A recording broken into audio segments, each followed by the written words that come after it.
Assalamu alaikum. Baba barka dai. Amin wa alaika salam. Yawo baka da zuwa. Baba, in tambaye ka. Ina jika yaro, maza an ce tambayar taka.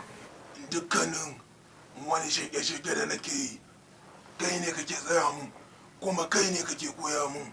Me sirrin? Domin nima ina so in koya wa yarona idan na haifa. Ka samu damuwa. Maza ka je ka hanta. Channel din. Wai wanda za ka samu duk wani labari sheke-sheke da ake. Wai to kana nufin cikin channel din wai gwanja zan leƙa duka zan samu tarihin sheke-sheken da kai ma? To ai shi kenan, ni ma nan sai na leƙa cikin channel din wai gwanja domin na samu yadda ake shiƙa da kuma yadda